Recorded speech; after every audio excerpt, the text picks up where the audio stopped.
Have a good day, ma'am and sir. I am Rachel Damiano Bayaca. I am 32 years old.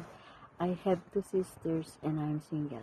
I work as domestic helper in Saudi Arabia before for 2 years. I serve for members of the family, two adults and two children.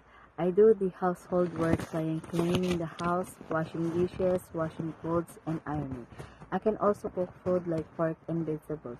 I help their kids and their homework and teach them how to be a good person. I can also play with them. They love to sing a song, and I sing them like Mary had a little lamb,